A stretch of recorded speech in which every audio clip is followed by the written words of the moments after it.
नमस्कार। इस एक्सप्लेनर में आप सभी का स्वागत है। आज हम एक ऐसी कहानी पर बात करने वाले हैं जो शुरू तो एक इंटरनेट मीम की तरह हुई थी, लेकिन देखते ही देखते आधुनिक भारत का सबसे तेजी से बढ़ने वाला राजनीतिक आंदोलन बन गई, द कॉकरोच जनता पार्टी।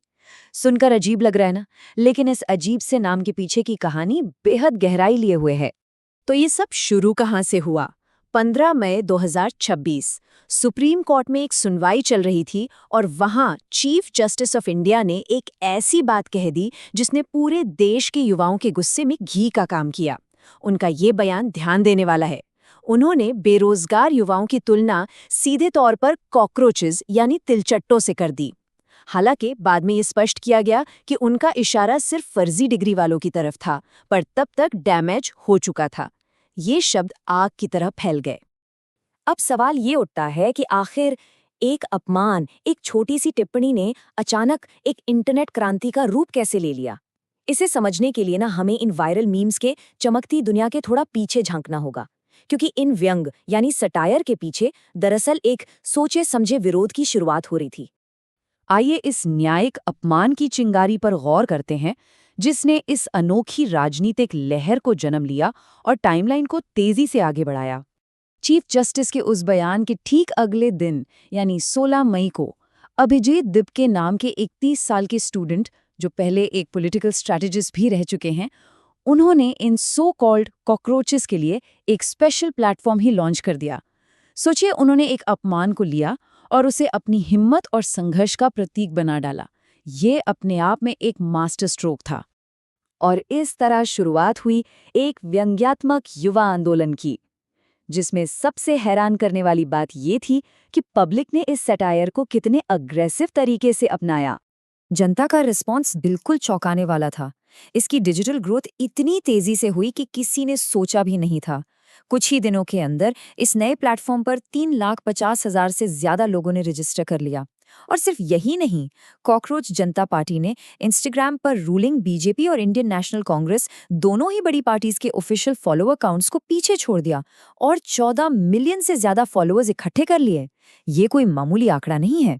दरअसल ये पूरा मूवमेंट एक बहुत ही दिलचस्प दोहरेपन पर काम करता है। एक तरफ अगर आप इनकी सदस्यता यानी मेंबरशिप के नियम पढ़ेंगे तो पक्का हंसी आ जाएगी, जैसे सदस्य बनने के लिए आलसी होना और दिन भर इंटरनेट पर क्रॉनिकली ऑनलाइन रहना जरूरी है। Totally meme material, right? लेकिन ठीक इस मजाक के पीछे देश के सिस्टम और परंपराओं पर बेहद गंभीर सवाल और मांगे छुपी हुई हैं। तो अब आइए उन हंसी मजाक के पीछे छुपी उन सीरियस डिमांड्स को देखते हैं, क्योंकि ये आयरनी तो सिर्फ एक ढलान की तरह काम कर रही है। इस कॉमेडी के पीछे सचमुच एक बेहद फॉर्मल और स्ट्रिक्टली पॉलिटिकल मैनिफेस्टो है। इनकी मांगे सीधे तौर पर जुडिशरी में भ्रष्टाचार, दौलत के केंद्रीकरण और डेमोक्रेटिक बैकस्लाइडिंग यानी लोकतंत्र की कमजोरियों को टारगेट करती हैं। इन मांगों पर ध्यान दीजिए। रिटायर्ड चीफ जस्टिसेस के राज्यसभा सीट लेने पर रोक, डिलीट किए गए वोट्स के खिलाफ सीधे यूएपीए लगाना, 50% महिला आरक्षण, बदल बदल कर पार्टी छोड़ने वाले एमएलएस पर बैन और अदानी तथा रिलायंस ग्रुप्स द्वारा चलाए जा रहे मीडिया लाइसेंसेस को कैंसिल करने की मांग। क्लियरली इन मांगों में कहीं कोई मजाक नहीं है। अब आते हैं इस मूवमेंट की असली जड़ पर, यानी परीक्षाओं में धांधली और बेरोजगारी। इस मुद्दे ने देश में पहले से मौजूद आर्थिक असंतोष की दुखती रग को ठीक ढंग से पकड़ लिया। ये आंकड़ा देखिए, 29.1%। ये भारत में ग्रेजुएट्स की बेरोजगारी दर है। इस आंकड़े की गवाही देखिए, ये रेट उन लोगों की तुलना में पूरे 9 गुना ज्यादा है जो लोग कभी स्कूल ही नहीं गए। हार्ड डेटा खुद बता रहा है कि समाज में निराशा आखिर क्यों इतनी गहरी है। और कॉन्टेक्स्ट के लिए आपको बता दूं, भारत में हर साल लगभग 8 मिलियन यानी 80 लाख यूथ ग्रेजुएट होकर निकलते हैं, लेकिन इकोनॉमी में उनके हिसाब से जॉब्स क्रिएट नहीं हो रही हैं। तो सोच कर देखिए, इन हालात में जुडिशियल रिमार्क आने से बहुत पहले ही भारतीय युवाओं के आर्थिक दबाव ने एक चरम सीमा यानी बॉइलिंग पॉइंट को छू लिया था। ब्लास्ट होना तो तय था। और इस निराशा की आग में घी का काम किया नीट यूजी मेडिकल एग्जाम के पेपर लीक ने। देश भर के नाराज युवाओं ने एकजुट होकर आंदोलन का रास्ता चुन लिया। इस मूवमेंट ने फॉर्मल पेटिशंस शुरू कर दी और एजुकेशन मिनिस्टर के तुरंत इस्तीफे की मांग की। तो अब इस नैरेटिव के अगले हिस्से की तरफ चलते हैं, व्यंग्य एज पॉलिटिकल डिसेंट। ये समझना जरूरी है कि आज के दौर में लोग अपनी असहमति किस सेफ तरीके से व्यक्त कर रहे हैं। रिटायर्ड ब्यूरोक्रेट आशीष जोशी जैसे समर्थकों और पॉलिटिकल कमेंटेटर्स का क्या कहना है, सुनिए। उनका मानना है कि जब देश में सीधे तौर पर पॉलिटिकल विरोध करने में डर लगता हो, तो वहाँ इंटरनेट की मीम पॉलिटिक्स विरोध जिताने के लिए एक बहुत ज़रूरी सेफ स्पेस बन जाती है। ऐसे में व्यंग्य डर को कम करने का सबसे असरदार हथियार बन जाता है। लेकिन ठहरिए, हमें निष्पक्ष होकर इस मूवमेंट को दोनों तरफ से देखना होगा।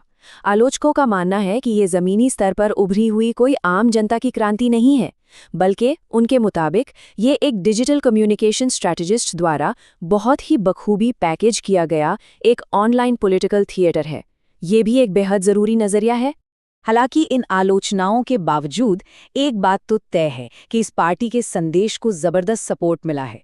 कुछ बड़े विपक्षी नेता, तृणमूल कांग्रेस के एमपीज, कांग्रेस नेता शशि थरूर, टेक पायनियर सबीर भाटिया, कानूनी विशेषज्ञ प्रशांत भूषण और यहाँ तक कि कई बॉलीवुड सितारों ने इस मूवमेंट को अपना खुला समर्थन दिया है। पर जब किसी आंदोलन को इतनी अटेंशन मिलती है तो विरोध भी जरूर आता है। आइए अब इसके बैकलैश और इलेक्टोरल प्रॉस्पेक्ट्स की बात करते हैं। जब एक ऑनलाइन मूवमेंट को ऐसी विशाल विजिबिलिटी मिलती है तो संस्थागत रोकटोक यानी रियल वर्ल्ड कॉन्सिक्वेंसेस भी सामने आते हैं। अपनी एक्सप्लोजिव शुरुआत के सिर्फ कुछ ही दिनों बाद 21 मई को भारत सरकार ने इस पार्टी के एक्स अकाउंट को ब्लॉक करने का आदेश दे दिया। इंटेलिजेंस एजेंसीज ने देश की संप्रभुता और राष्ट्रीय सुरक्षा के लिए खतरा मानते हुए सेक्शन 69A के तहत ये बैन लगाया। पर क्या ये लोग यहाँ रुक गए? बिल्कुल नहीं। डिजिटल प्लेटफॉर्म्स पर आई इस रोक और फाउंडर को मिलने वाली जान से मारने की धमकियों के बावजूद इस मूवमेंट के समर्थक पीछे हटने को तैयार नहीं हैं। वे अब मीम्स से निकलकर बैलेट्स यानी ऑफलाइन दुनिया में कदम रख रहे हैं और आने वाले बैंकीपुर असेंबली बाय इलेक्शन में एक सच्चा उम्मीदवार उतारने पर भी गंभीरता से विचार कर रहे हैं। तो इन सब बातों के बाद हम एक बेहद अहम मोड़ पर खड़े हैं। ख्याल ये आता है कि क्या ये सैटारिकल आंदोलन सिर्फ एक गुजरने वाला इंटरनेट मीम ट्रेंड बनकर रह जाएगा, या फिर ये पारंपरिक राजनीति की जड़ों के लिए आगे चलकर एक सचमुच की चुनौती बनेगा। इंटरनेट का एक मजाक कैसे इतनी बड़ी और सीरियस बहस का रूप ले सकता है, ये अपने आप में सोचने वाली बात है। आगे क्या नया मोड़ आएगा, ये तो वक्त ही बताएगा। इस एक्सप्लेनर में हमारे साथ जुड़ने के लिए बहुत बहुत शुक्रिया।